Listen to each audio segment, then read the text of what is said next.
The grand spire of the Valeri High Council pierced the stratospheric veil of the capital world like a needle of crystallized starlight, a monument to a civilization that had convinced itself it was the apex of galactic order. Inside the obsidian chamber, the air was cold, sterile, and thick with the heavy scent of ozone and ancient parchment, a sensory contradiction that defined the Valeri bureaucracy. Light did not flood this room. It seeped in through bioluminescent veins running along the dark, vaulted ceiling, casting the long, angular shadows of the High Counselors against walls carved from the bones of a dead planet. High Counselor Vox sat at the zenith of the crescent table, his chitinous plating dull with age, his compound eyes reflecting the fractured light of the holographic sphere hovering in the center of the room. Silence was not merely an absence of sound here. It was a physical weight, a pressure that pressed against the tympanic membranes of every dignitary present. It was the silence of fear, the silence of a predator holding its breath, though for the first time in 10,000 cycles, the Valeri were not the predators. They were the ones watching the tall grass part. The holographic sphere, usually a serene display of trade routes and tributary systems, was currently pulsing with a chaotic, angry red crimson that bled into the calm blues of their territory. "The reading is confirmed, High Counselor." The voice of the fleet intelligence officer trembled, distinct and jarring against the stillness. The officer, a younger Valeri with unscarred carapace and trembling mandibles, stood on the lower dais, afraid to look up at the masters of his world. "We have run the diagnostics through the triple redundant cores. We have consulted the archives of the precursors. There is no error in the telemetry. The gravitational shear is unmistakable. The energy signature matches the forbidden profiles. It is awake." Vox did not respond immediately. To respond quickly was to show panic, and panic was the death of authority. He let his mandibles click together softly, a rhythmic sound that echoed in the vast chamber. He looked at the other counselors, representatives of the guilds, the military, the science directorates, and saw the same primal terror mirrored in their posture. They were old species, proud and entrenched, masters of 100 systems, but they remembered the stories. Every species in the known galaxy remembered the stories, though they were whispered as myths, as cautionary tales to frighten broodlings into obedience. The stories of the Solari, the stories of the Terrans. The species that had been exiled not for their cruelty, but for their capability. "The Forbidden Sector has been silent for an epoch," Vox said finally, his voice a low grind of tectonic plates. "The containment fields were absolute. The subspace dampeners were designed to outlast the entropic decay of stars. You are telling me, officer, that a vessel, a physical object, has breached a quarantine established by the combined will of the elder races." The intelligence officer bowed lower, his forehead nearly touching the obsidian floor. "It did not merely breach the quarantine, High Counselor. The quarantine dissolved. The energy spike we detected was not an explosion, it was an ignition. The vessel in question did not escape a prison, it opened a door. And now it is moving. Its vector is not random, it is not drifting. It is under power, immense power. Calculations suggest a propulsion system that utilizes localized singularity inversion. It is hunting." The word hung in the air, sucking the oxygen from the room. Hunting. A ship does not hunt unless it has a target. And if the Solari were back, if the myths of the sleeping giants were true, then the target could only be the civilization that had locked them away in the dark. Counselor Hylas, representing the militarium, slammed a heavy, clawed fist onto the table. "Then we strike. We do not wait for the ghost stories to manifest on our doorstep. If a ship has moved, it is matter. If it is matter, it can be broken. We assemble the Grand Armada. We deploy the planet crackers. We burn the coordinates before they can engage their drives fully. This is a violation of the Great Treaty. It is an act of war." Vox turned his gaze slowly to Hylas. The military leader was strong, aggressive, a veteran of the border wars, but he was a fool when it came to history. "You cannot make war on a force of nature, Hylas. You speak of the Solari as if they are a rival empire, a collection of borders and economies. They are not. They are a remnant of a time when the galaxy was wild and bloody. To strike them is to strike the ocean because you fear the tide." "We cannot sit idle," Hylas roared, standing up, his ceremonial armor clattering. "The sensor buoys in the sector are going dark one by one, not destroyed, silenced. The telemetry simply ceases. Whatever this vessel is, it is sea. Consuming our eyes and ears. If it is hunting and we do not know the prey, we must assume the prey is us. What other logic is there? We are the keepers of the gate. We are the jailers. If the prisoner awakes, the jailer is the first to bleed." Vox looked back at the hologram. The red stain was spreading. It was true that the trajectory was alarming. It was cutting a straight line through the chaotic debris of the forbidden sector, ignoring gravitational wells, ignoring navigational hazards. It was moving with a terrifying, singular purpose. "We will assemble the fleet," Vok conceded, the weight of the decision pressing his thorax down. "But we will not fire, not yet. We will intercept. We will attempt communication. We must know if this is a mindless machine acting on ancient programming, or if the Solari themselves have returned to the stars. And if they have, we must know why." The atmosphere in the room shifted from shock to frantic preparation. Aides scurried from the shadows, data slates were exchanged, and the silent machinery of the Valeri Empire began to turn. But Vok remained seated, staring at the red pulse. He felt a chill that had nothing to do with the temperature of the room. He was a historian before he was a politician. He knew the texts that Hylas ignored. He knew that the Solari were not locked away because they were conquerors. They were locked away because they refused to stop. They were the relentless ones, the species that saw a wall and saw only a challenge. They had built ships not to travel, but to pierce. They had built weapons not to kill, but to erase. And the ship that was moving now, the one the sensors had identified by a code that made the ancient computers scream, it was not a scout. It was not a diplomat. It was the Terranox Asterisk, the Knight of Earth, the flagship of the final line. It was a weapon designed for a war that never happened, a war the elder races had feared would tear the fabric of reality apart. And now, without provocation, without warning, the night had begun to move. Deep in the void, light years away from the panic of the Valeri Council, the vacuum of space was being violated. There was no sound in the vacuum, but if the fabric of spacetime could scream, it would be screaming now.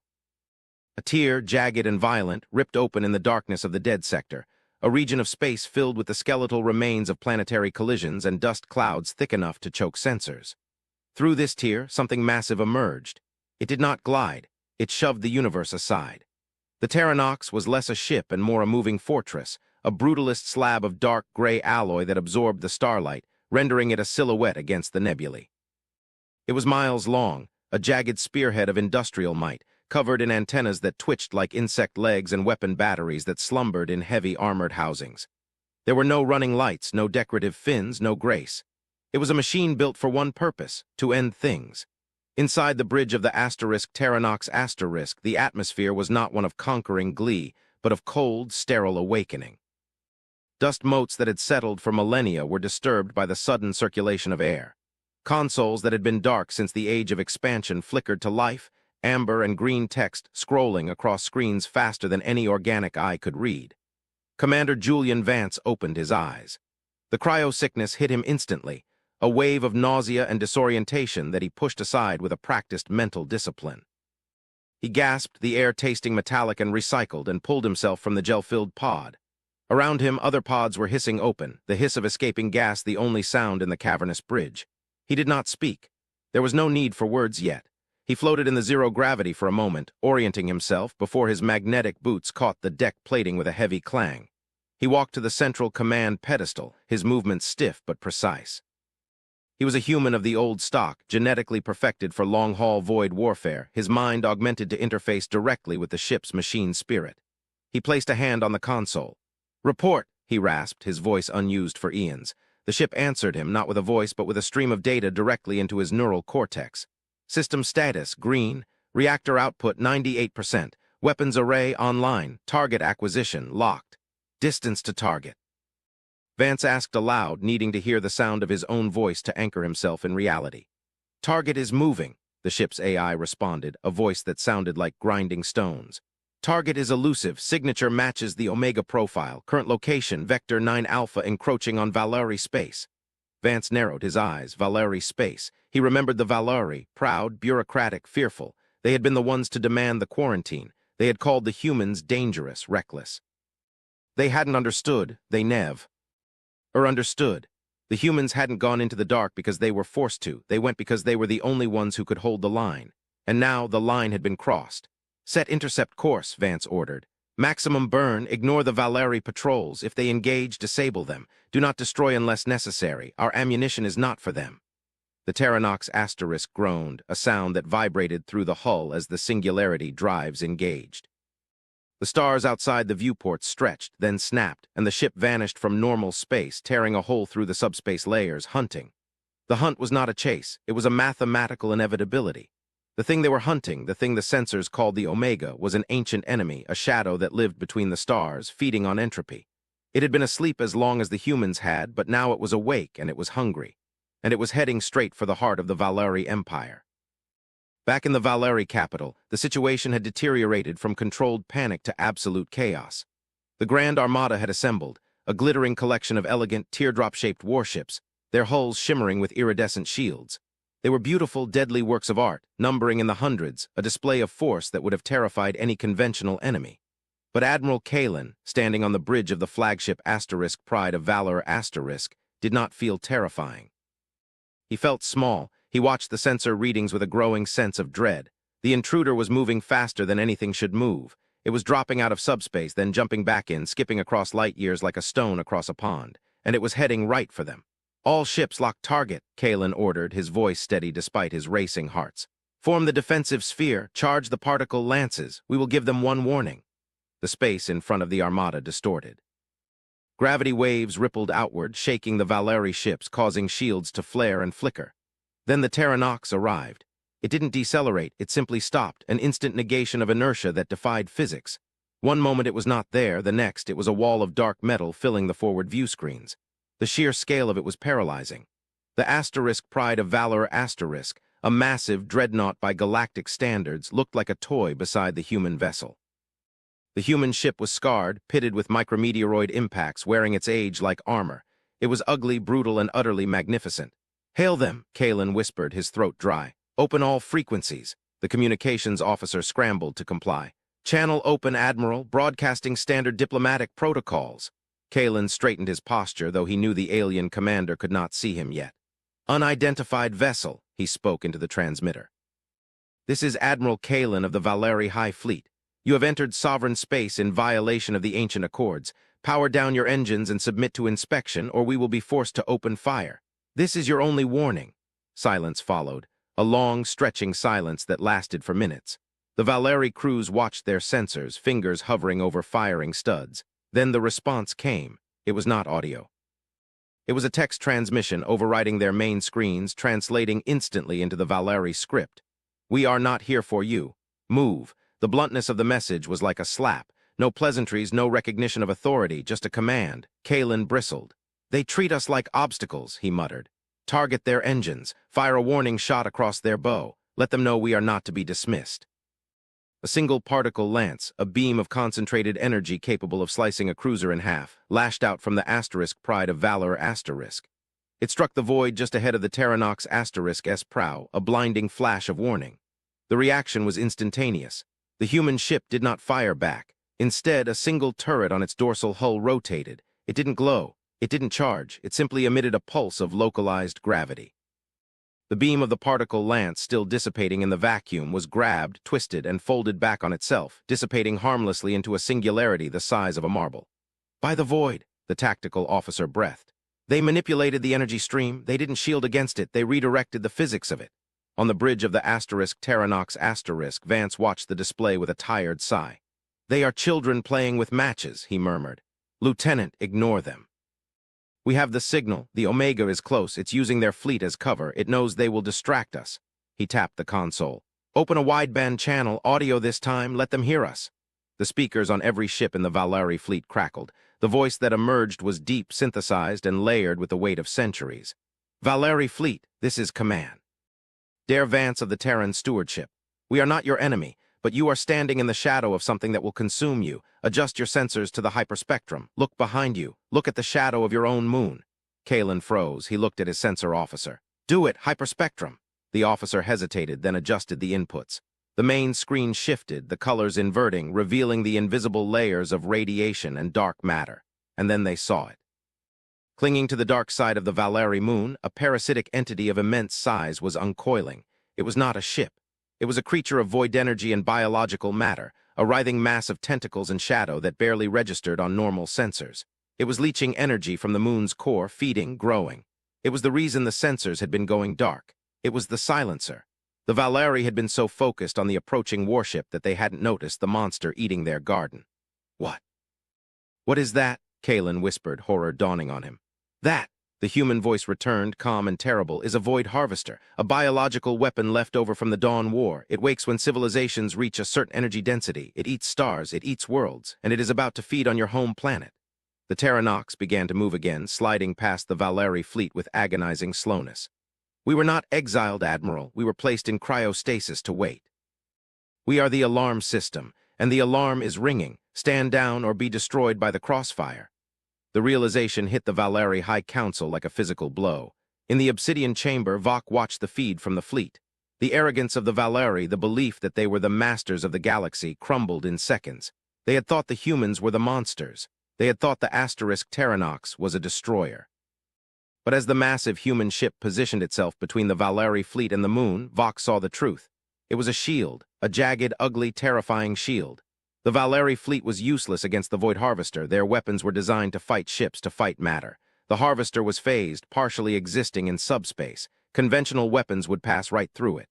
Order the fleet to stand down, Vok said, his voice trembling. Do not interfere. Let them hunt. Battle that followed was not a dogfight. It was a surgery performed with sledgehammers. The Void Harvester, sensing the threat, detached from the moon. It shrieked, a psychic scream that bled into the minds of every living being in the system, a sound of hunger and rage. It lashed out with tendrils of dark energy, whips of antimatter that could scour a continent. The Terranox asterisk took the hits. The human ship didn't dodge. It absorbed the blows on shields that flared a brilliant, defiant gold. And then it returned fire, but not with lasers. The human ship fired slugs of dense matter accelerated to near-light speed, encased in fields that disrupted the phasing of the Harvester. Each impact forced the creature fully into real space, making it vulnerable. Target the central node, Vance ordered calmly on his bridge. The ship shook violently as a tendril smashed against the hull, buckling armor plates. Sparks showered down and emergency klaxons blared. Damage report. Hull breach on decks 4 through 9, the AI reported. Casualties minimal, containment holding, main battery charged. Vance nodded. Fire! The Terranox asterisk unleashed its main weapon, a beam of pure gravitational distortion. It didn't burn the Harvester, it crushed it. It grabbed the entity's core and compressed it, folding space around it until the creature's own mass turned against it. The Harvester writhed, thrashing against the invisible grip, its psychic scream reaching a crescendo of agony. Then with a flash that outshone the local star, the creature imploded, collapsing into a fleeting singularity that evaporated seconds later. The silence that followed was absolute. The monster was gone. The moon was scarred but whole. The Valeri fleet floated in the debris untouched. The Terranox hung in the void, venting plasma and debris, its hull scorched and broken in places. It looked like a dying beast. Admiral Kalen stared at the human ship, his mind struggling to process what he had witnessed. The humans had taken a beating that would have vaporized the entire Valeri armada, and they had done it to save a species that had despised them for millennia. He opened the channel again. Commander Vance, Kalen said, his voice filled with a newfound reverence. You destroyed it. We the Council, we did not know. We thought you were the threat. Fear creates monsters where there are none, Vance replied, his voice sounding weary. We are used to it. The scene shifted back to the obsidian chamber. The Council was silent. Arguments died in throats. The philosophy of the Valeri, that order and contro, were the ultimate virtues, had been shattered. They had seen chaos tamed not by bureaucracy but by raw ethical power. Vok stood up, his legs shaky. We must invite them, he said. We must speak to them not as prisoners, not as exiles, as equals, no, as saviors. The diplomatic shuttle that docked with the Terranox was a pristine vessel of white ceramic and glass, a stark contrast to the industrial grime of the human warship. Vok himself led the delegation, stepping onto the human deck with a mixture of trepidation and awe. The airlock cycled, and they were met not by soldiers but by engineers. Humans in grease-stained jumpsuits, tired, unshaven, looking nothing like the gods of war the Valeri had imagined. Vance met them at the entrance to the bridge. He was smaller than the Valeri, lacking their natural armor, soft and fleshy. But his eyes held a hardness that no carapace could match. High Counselor, Vance said, offering a slight nod. He did not bow. Commander, Vok replied, bowing deeply. On behalf of the Valeri hegemony, I offer our gratitude and our apology. We have lived in ignorance. We told ourselves you were the darkness. We did not know you were the ones holding it back.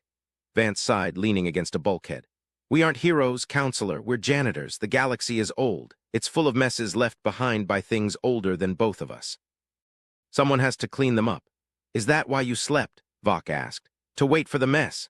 We slept because the War of the Dawn exhausted us, Vance said, walking towards the viewport where the Valeri homeworld hung like a jewel. We fought the harvesters for 1,000 years. We drove them to the edges of the galaxy, but we knew they weren't dead. They were just starving. So we built the asterisk Terranox and her sister ships, and we set the alarms, and we went into the ice. We knew that eventually life would flourish again. Civilizations would rise, energy would build up, and the harvesters would smell dinner. Vok felt a chill. Sister ships, there are more of you? Vance looked at him, a faint, sad smile playing on his lips. There were 12, now maybe 3 are left. The others didn't wake up or their alarms failed. We are a dying breed, counselor. The conversation moved to the bridge where Vok and his delegation saw the true state of the human ship. It was falling apart. The reactor was redlining. The life support was straining. These humans weren't conquerors. They were ghosts haunting a machine that was barely holding together. You cannot continue like this, Vok said, gesturing to the sparking consoles. Your vessel is damaged. Your people are few. The Valeri Empire is vast. We have resources, shipyards, medical facilities. Let us help you. Let us repair your ship. Let us form an alliance. Vance looked at the Valeri, really looked at them, assessing their sincerity. An alliance, he mused. We haven't had allies in a long time. Usually people just run away screaming. We are done running, Vok said firmly.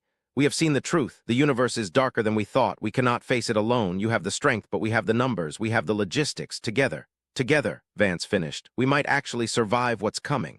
The mood on the ship shifted. The tension of the hunt evaporated, replaced by the tentative, awkward first steps of cooperation. Valeri engineers came aboard, their delicate, multi-limbed forms working alongside the burly human technicians. They marveled at the human technology, brute force applied with surgical precision, while the humans marveled at the Valeri's elegant energy manipulation. It was a meeting of hammer and scalpel. Culture shock was inevitable. The Valeri found the humans' casual disregard for hierarchy baffling. The humans found the Valeri's obsession with protocol exhausting. But the shared trauma of the harvester attack bound them together. They swapped stories. The Valeri spoke of their art, their philosophy of the great harmony. The humans spoke of Earth, a mythic world of blue oceans and green hills that none of them had seen in 10,000 years. But the story could not end in simple peace. The HFY spirit demands not just survival, but transcendence. As the repairs neared completion, a deep-range sensor alarm triggered on the asterisk Terranox *S bridge. It was different from the harvester alarm. It was a signal, a patterned mathematical pulse coming from outside the galaxy, from the dark void between the spiral arms. Vance froze as he heard it. The color drained from his face. He walked to the main console, pushing aside a Valeri engineer. No, he whispered, it's too soon. Vok stepped up beside him. What is it, Commander? Another harvester? Vance shook his head slowly. No, the harvesters are just the dogs. This is the master. He projected the signal onto the main screen. It wasn't a threat. It was a countdown. The harvesters were a biological weapon, council. Are created by someone. We always theorized there was an intelligence behind them, a civilization that uses them to clear-cut galaxies before they move in. We called them the silencers. We thought we had millions of years, but this signal, it's a synchronization pulse. They are waking up all the harvesters, everywhere. The scope of the revelation stunned the room. The victory against the single harvester suddenly felt insignificant. If there were thousands, if there was an armada behind them. Then we are doomed, Hylas, the Valeri general, said softly. One ship, even one as mighty as yours, cannot fight a galactic purge. Vance turned to them. The weariness was gone, replaced by a cold, burning determination. The human spark, the thing that made them terrifying. We don't fight them here, Vance said. If we fight them here, your worlds burn. The collateral damage alone would wipe out your civilization. Then what do we do? Vok asked. We take the fight to them, Vance said. The signal has an origin point, a hub. It's out in the intergalactic void, a command station. If we destroy it, the harvesters go dormant. They lose their targeting. But that is suicide, Kalen protested. To leave the galaxy, to cross the void, your ship is repaired, yes, but you are one vessel. Vance looked at the tactical map, then at the Valeri. That's why I need you. I need your fleet, not to fight. Your weapons can't scratch them. I need you to be the battery. The Terranox has the gun, but we don't have the power to fire it continuously. Your ships, your shield technology, you can link with us. You can feed us power. You can be the reactor. It was an insane plan. To strap the pride of the Valeri fleet onto the hull of an ancient human warship and fly into the utter darkness of intergalactic space to punch a god in the face. It was illogical. It was reckless. It was human. Vok looked at his people. He looked at the history of the Valeri, a history of safety, of walls, of looking inward. And then he looked at Vance, a man out of time, willing to throw himself into the fire to save strangers. Vok realized then that the Valeri had been stagnant. They had survived, but they had not lived. The humans lived fiercely, even at the edge of death. "We will go," Vox said. The integration took weeks. The Terranox was transformed. Hundreds of Valeri warships docked with its hull, connecting via magnetic locks and energy umbilicals. The human ship became a spire of metal and light, a hybrid Leviathan. The Valeri shield generators created a bubble of iridescent energy around the jagged human armor. The Valeri reactors hummed in sync with the human singularity drive. It was a monstrosity of engineering, a testament to desperation and unity. When the launch day came, the entire Valeri system watched. They weren't watching a fleet leave for war, they were watching a crusade. The Terranox asterisk, now glowing with the combined output of 1,000 stars, turned its prow away from the galactic core, away from the light towards the deep dark. "All systems green," the Valeri flight controller reported, his voice filled with a strange pride. "Linkage stable at 100%. Vance sat in the command chair, Vox standing beside him. "This is a one-way trip for a lot of us, Vox," Vance said quietly. "You know that, even if we win, we might not have the fuel to get back." Vox looked at the view screen at the endless black ahead. "Then we will build a new home in the dark, or we will die as the shield of the galaxy. It is a better fate than waiting to be eaten." Vance smiled, a genuine smile. "You're starting to sound like a human counselor." "I am starting to sound like a survivor," Vox corrected. "Engage," Vance ordered. The hybrid ship did not tear a hole in space this time. With the combined power of two civilizations, it didn't need to break physics, it commanded it. The universe bent around them. The stars streaked into lines of infinite length and then vanished. They were in the void. The journey was long, a time of quiet reflection in the belly of the beast.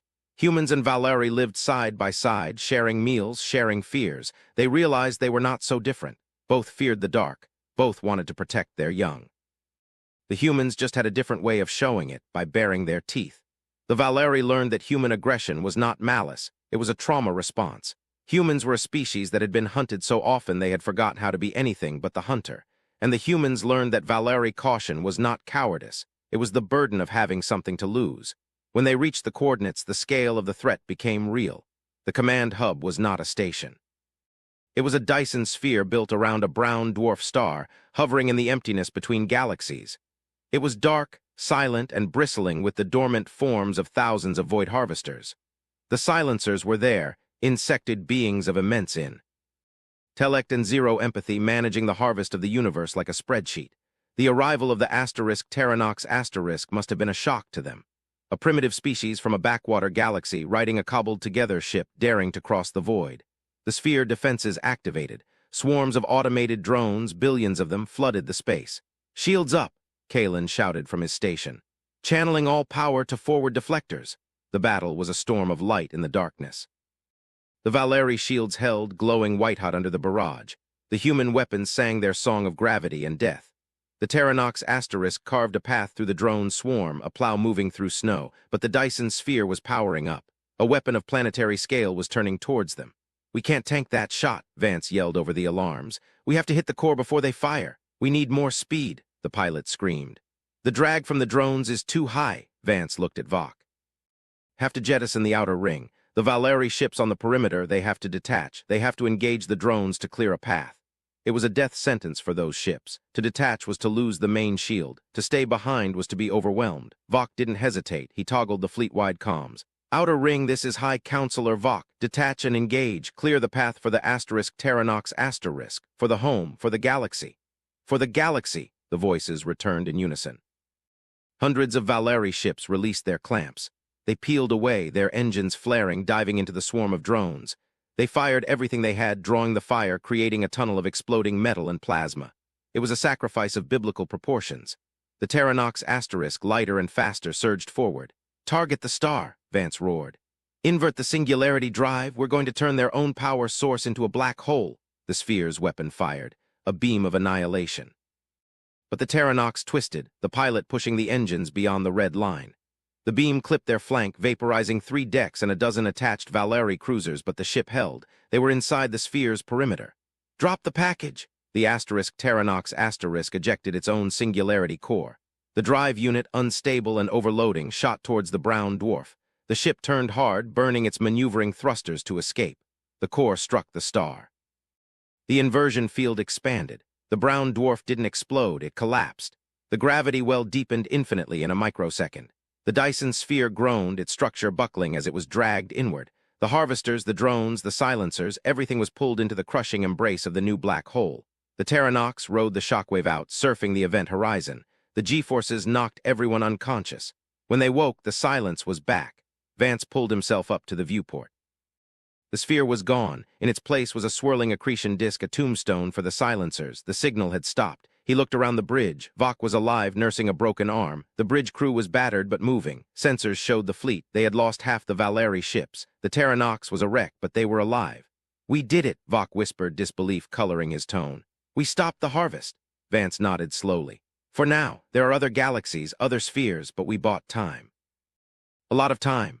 The return trip was slow, limping home. But when they re-entered the galaxy, the reception changed everything. They weren't just the Valeri anymore. They weren't just the humans. The other races, the ones who had hidden, the ones who had watched, had seen the sensor logs. They saw the sacrifice. The story ends not with a parade, but with a meeting.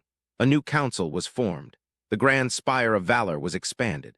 At the center of the chamber, the holographic sphere was replaced. In its place stood a statue, a rough, ugly statue of a human soldier standing back to back with a Valeri counselor. Vance stood before the council, older now, the cryostasis having lost its hold. He looked at the gathered species. "The universe is dark," he said to the silent room. "It is full of things that want to eat us. We used to think the only way to survive was to be the scariest thing in the dark. We were wrong." He looked at Vok, who sat at the head of the table, his carapace scarred from the battle. "The way to survive is to bring a light, and to make sure you have someone to watch your back." The Terranox was never repaired fully. It was decommissioned, left in orbit around the Valeri homeworld as a museum and a warning. But the humans didn't go back to sleep. They couldn't. They were awake now, and they had a job to do. They became the instructors, the guardians. They taught the Valeri how to fight, and the Valeri taught them how to build. And deep in the archives of the new Galactic Alliance, a new file was created. It wasn't titled the Forbidden Warship. It was titled the First Fleet, because they knew, deep down, that the signal from the void would eventually return, and when it did, they would not be hunting a single ship. They would be facing a galaxy united, standing behind a shield of gold and iron, ready to rage against the dying of the light. The humans were no longer the monsters under the bed. They were the ones holding the sword at the door, and for the first time in history, the galaxy slept soundly. The final image was of Vok and Vance standing on a balcony overlooking the rebuilding city. The stars above them were no longer cold points of indifferent light. They were possibilities. "What happens when we run out of enemies, Vance?" Vok asked, looking at the stars. Vance laughed, a low, rasping sound. "In this universe, Vok, we never run out of enemies. We just run out of ammo. But until then," he clapped the alien on the shoulder, "we keep hunting." The screen faded to black, leaving only the hum of the city and the promise of a dawn that had been fought for, bled for, and won. The forbidden warship had awakened, and in doing so, it had woken up the galaxy. The hunt was over, but the watch had just begun.